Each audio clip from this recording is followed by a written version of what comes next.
Hello friends, नमस्कार। Welcome to wealth creation. आज की वीडियो में हम Ram Ratan wire limited share के बारे में डिस्कस करेंगे।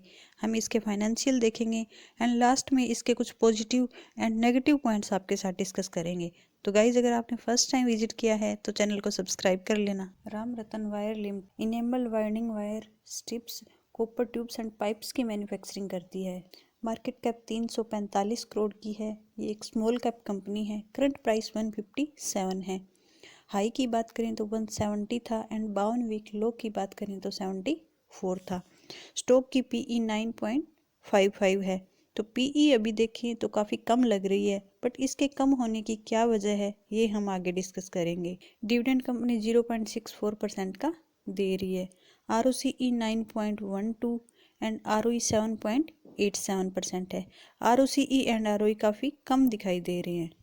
कंपनी का करंट रेशियो 1.41 है एंड इंटरेस्ट कवरेज रेशियो 2.84 है। इंटरेस्ट कवरेज रेशियो बहुत ही कम है। हम आगे देखेंगे कि कंपनी बहुत ही लो मार्जिन पे काम करती है। अगर एक या दो क्वार्टर में प्रॉफिट मेंटेन नहीं कर पाती तो कंपनी की सस्टेनेबिलिटी में दिक्कत आ सकती है। Quarter on quarter profits growth की बात करें तो 55.2% है। Quarter on quarter sales growth की बात करें तो 27.4% है। Quarter on quarter profit and sales में बहुत ही अच्छी ग्रोथ कंपनी ने दिखाई है। इंट्रिंसिक वैल्यू की बात करें तो 202 है एंड करंट प्राइस हमने देखा था कि 157 के अराउंड है। तो इंट्रिंसिक वैल्यू है वो 200 के आसपास है, जिसका रीजन यही है कि स्टॉक अभी ओवरबॉट जोन में नहीं है। एक्सपेक्टेड क्वार्टर ऑपरेटिंग प्रॉफिट की बात करें तो 34 करोड़ है। एक्सपेक्टेड क्वार्टर सेल्स वेरिएशन की बात करें तो 74.8% है। एक्सपेक्टेड क्वार्टर ईपीएस की बात करें तो 9.54। तो कंपनी से काफ़ी अच्छा रिजल्ट अभी नेक्स्ट क्वार्टर में एक्सपेक्टेड है। इंडस्ट्री की पीई की बात करें तो 11.4 है। 3 ईयर पीई कंपनी की 11.8 थी। 7 year PE 10.8 and 5 year PE 10.8 and अभी कंपनी की पीई 9 के आसपास है। तो कंपनी की पीई ज़्यादा कम तो नहीं है, क्योंकि इंडस्ट्री की पीई भी हम देख रहे हैं ऑन एवरेज 11.4 है। बट 5 ईयर एंड 3 ईयर के कंपैरिजन में देखें तो पीई अभी भी कम है। कंपनी के क्वार्टरली रिजल्ट्स हम देखें तो सितंबर क्वार्टर में सेल्स में हमें अच्छी ग्रोथ देखने को मिली थी। 461 करोड़ से सेल्स 588 करोड़ पे हो गई थी। ऑपरेटिंग प्रॉफिट मार्जिन हम देखें तो 5% था एंड अभी 4% था सितंबर क्वार्टर में। तो हम देख रहे हैं कि कंपनी काफ़ी लो मार्जिन पे काम कर रही है। 4 से 5% मार्जिन पे काम कर रही है। ऑपरेटिंग प्रॉफिट हम देखें तो 25 करोड़ था सितंबर क्वार्टर में। नेट प्रॉफिट में भी सितंबर क्वार्टर में हमें ग्रोथ देखने को मिली थी एंड ईपीएस में भी सितंबर में ग्रोथ देखने को मिली थी।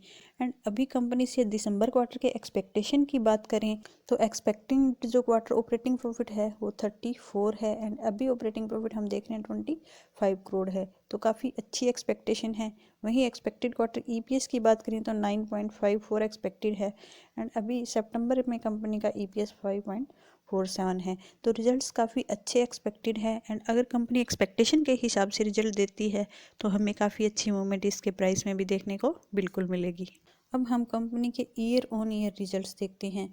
मार्च 15 के बाद से सेल्स हम देख रहे हैं कि लगातार ग्रो कर रही है एंड मार्च 19 के बाद से भी देखें तो सेल्स में हमें इंक्रीज देखने को मिल रहा है। But friends, year on year sales growth हम देख रहे हैं, year on year sales growth काफ़ी कम है। मार्च 18 में 42% की थी, मार्च 19 में 24%, मार्च 20 में ये गिर के 1.67% रह गई थी एंड मार्च 21 में 5.57% थी। अभी ट्रेलिंग 12 मंथ में हमने देखा था कि कंपनी ने अच्छी ग्रोथ शो की थी, 71% की ग्रोथ शो की थी।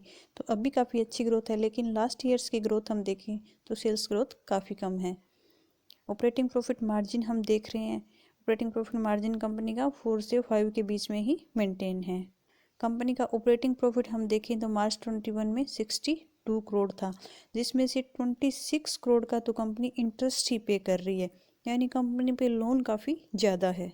नेट प्रॉफिट की बात करें तो अभी मार्च 21 के बाद नेट प्रॉफिट लगातार बढ़ रहा है एंड ईपीएस में भी मार्च 20 के बाद हमें ग्रोथ देखने को मिली है। कंपनी के प्रॉफिट ग्रोथ की बात करें तो 3 ईयर में कंपनी की प्रॉफिट ग्रोथ है वो नेगेटिव में रही थी, -18%। एंड ट्रेलिंग 12 मंथ की बात करें तो कंपनी ने प्रॉफिट में काफ़ी अच्छी ग्रोथ शो की है। कंपनी के रिटर्न की बात करें तो 10 ईयर से 16%, 5 ईयर में 19% एंड 3 ईयर में 7% के रिटर्न दिए थे एंड 1 ईयर के रिटर्न की बात करें तो 90% है। तो हमने देखा कि जो प्रॉफिट ग्रोथ है वो 3 ईयर में नेगेटिव रही थी एंड इसी वजह से हम रिटर्न भी देख रहे हैं कंपनी के काफ़ी मिनिमल थे 3 ईयर में। तो अभी हम कंपनी के रिजर्व्स देख रहे हैं। तो रिजर्व्स कंपनी लगातार मार्च 21 के बाद बढ़ा रही है, बट बोरोविंग भी हम देख रहे हैं फ्रेंड्स, बोरोविंग कंपनी की लगातार बढ़ रही है एंड कंपनी पे लगभग 132 करोड़ की अदर लाइबिलिटीज़ भी है एंड हमने देखा कंपनी की मार्केट कैप लगभग 300 करोड़ के आसपास है, जबकि 321 करोड़ के कंपनी पे लोन भी है। हमने नेट प्रॉफिट कंपनी का देखा था लगभग 34 करोड़ था, तो कंपनी को डेट फ्री होने में काफ़ी टाइम लग जाएगा। कैश फ्लो स्टेटमेंट हम देखें तो कैश फ्रॉम ऑपरेटिंग एक्टिविटीज़ हम देखते हैं, प्रॉफिट फ्रॉम ऑपरेशन 65 करोड़ था, जिसमें से 68 करोड़ तो रिसीवेबल था, यानी इसने उधार पे माल बेचा था, जो कि उसके पास ऑलरेडी इन्वेंट्री थी वो 31 करोड़ की इसने कम की है एंड 13 करोड़ के डे पेबल यूज किए थे, मीन्स 13 करोड़ इसको अभी पे करना है। तो इसको ऑपरेटिंग एक्टिविटी से लगभग 26 करोड़ का लॉस हुआ था। कैश फ्रॉम इन्वेस्टिंग एक्टिविटीज़ हम देखें तो 14 करोड़ की कंपनी ने फिक्स्ड एसेट परचेज की है, तो वहाँ से भी हम देख रहे हैं कि कैश फ्रॉम इन्वेस्टिंग एक्टिविटीज़ से भी कैश फ्लो नेगेटिव में है। कैश फ्रॉम फाइनेंसिंग एक्टिविटीज़ हम देखें तो 69 करोड़ का जो कैश रेज किया है कंपनी ने वो बोरोविंग से किया है एंड 26 करोड़ का कंपनी ने इंटरेस्ट पे किया है एंड 1 करोड़ का कंपनी ने डिविडेंड पे किया है। तो कंपनी जो फाइनेंस कर रही है वो लगभग बोरोविंग से कर रही है एंड सबसे बड़ा पॉइंट हम देखें तो 26 से 30 करोड़ का तो कंपनी इंटरेस्ट ही पे कर रही है। तो ऑपरेटिंग प्रॉफिट का जो सबसे बड़ा पोर्शन है वो इंटरेस्ट पेमेंट में जा रहा है, तो कंपनी काफ़ी थिन लाइन पे चल रही है। कंपनी के डेटर डे हम देखें तो मार्च 21 में 68 डेज है, यानी 68 डेज के लिए कंपनी उधार पे माल देती है। इन्वेंट्री डेज हम देखें तो 36 है, यानी 36 डेज में ये अपनी इन्वेंट्री को सेल कर देती है। डेज पेबल की बात करें तो 12 डेज है, यानी 12 डेज में कंपनी लोगों को पैसा वापस कर देती है। कैश कन्वर्जन साइकिल हम देखें तो 92 डेज है, यानी 92 डेज में इसके प्रोडक्ट्स कैश में कन्वर्ट हो जाते हैं। But cash conversion cycle friends हम देख रहे हैं कैश कन्वर्जन साइकिल लगातार बढ़ रहा है एंड वर्किंग कैपिटल डेज भी हम देखें तो लगातार बढ़ रहे हैं, जो कि बिल्कुल इसके लिए एक नेगेटिव फैक्टर है। आरओसी हम देखें तो मार्च 19 में 12% था एंड अगर पीछे की भी बात करें तो मार्च 17 में 19% था, मार्च 18 में 18% था एंड आरओसीई लगातार कंपनी का कम हो रहा है, तो ये भी कंपनी के लिए एक नेगेटिव फैक्टर है। शेयर होल्डिंग पैटर्न हम देखें तो प्रमोटर्स के पास 73% की शेयर होल्डिंग है एंड पब्लिक के पास 27% की शेयर होल्डिंग है। एफआईआई एंड डीआईआई ने अभी इसमें एंट्री नहीं की है।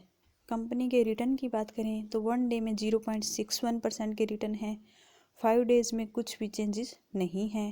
1 मंथ की बात करें तो 6.80% के रिटर्न है, 6 मंथ में 31% के रिटर्न है एंड ईयर टू डेट की बात करें तो 86% के रिटर्न है।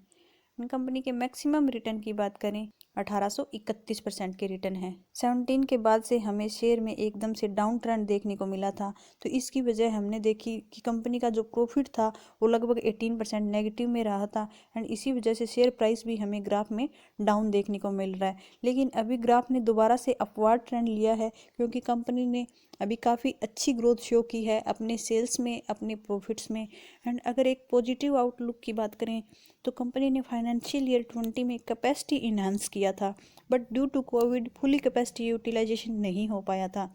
फाइनेंशियल ईयर 22 में जो कैपेसिटी एक्सपेंशन का बेनिफिट है वो वॉल्यूम इंप्रूवमेंट में देखने को मिलेगा, जिससे कि इंटरेस्ट कवरेज भी इसका इम्प्रूव होगा एंड कंपनी में ग्रोथ देखने को मिलेगी।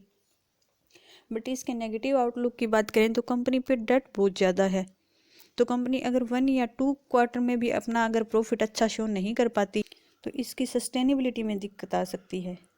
तो फ्रेंड्स, वीडियो अच्छी लगी हो तो वीडियो को लाइक करना, चैनल को सब्सक्राइब करना। Thanks for watching.